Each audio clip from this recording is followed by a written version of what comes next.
4 planets going retrograde starting July 2025. We have Uranus in Gemini, which is a revolutionary act towards your personal freedom, recreating yourself, your identity.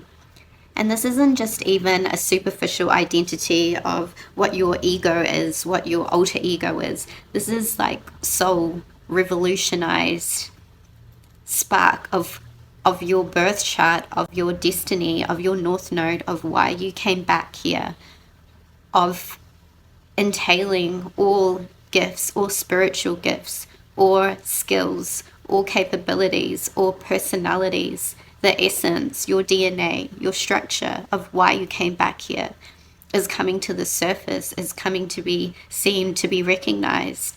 And the masks are falling within yourself because there's this yearning, this ache of I am more. I am wanting to express myself. I'm wanting to be heard. And how am I going to be heard in this world? Because I will not dim myself down any longer. I will not shrink to those that want me to shrink. I will use my voice. I will use my art.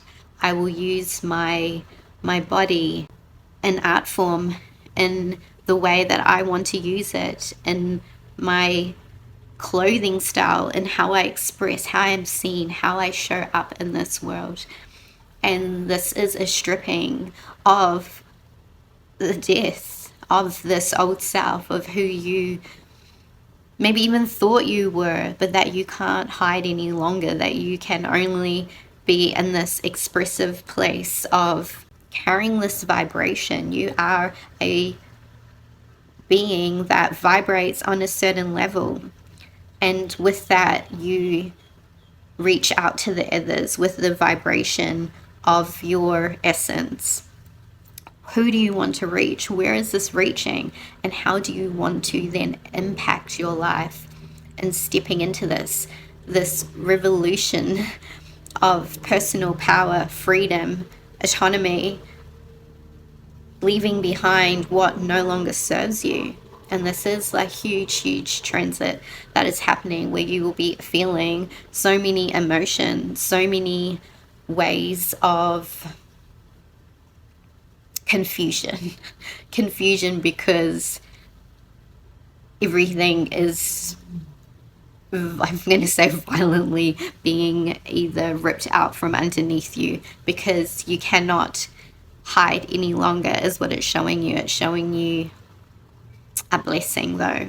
So in this very difficult transit, you will see some huge heart opening, some huge activations, and especially within the woman, like the feminine of you, as someone who has come back here to be the first woman in your family to make their own money, to carve their own destiny, to move away from your family, to make your own life that is very different to what your ancestors lived to, very different to what your close immediate family are doing. And maybe you had to move yourself away. Maybe you had to have a very strong, challenging journey in order to overcome ancestral trauma, ancestral, if you want to call it, bloodline curses, because this whole trauma is like, if something is very deeply embedded in your DNA,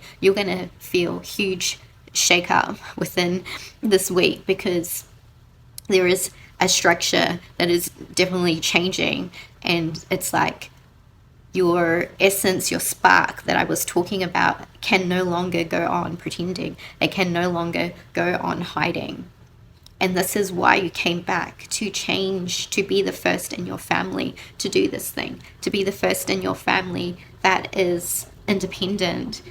And yeah, it's been really goddamn hard, I'm going to say, but you would definitely be feeling it this week, because with this huge transition, there is something about how in this confusion am I going to stay grounded and stay in my energy and in my purpose whilst I am going through these very huge transition, this huge transition energetically in my life. And you're going to feel like so many emotions and so many so many, I'm going to say like deep, this is going to be like in your body feeling. This is going to be activations from within your body. So feeling all of that, and you're not only feeling this for yourself, you're feeling it for generations, all those generations that felt this, all the generations that are you're breaking, you're feeling all their pain, you're feeling all their trauma, and this is what is happening in this transition, which is very, very radical change towards your destiny and what it is you came back here to do.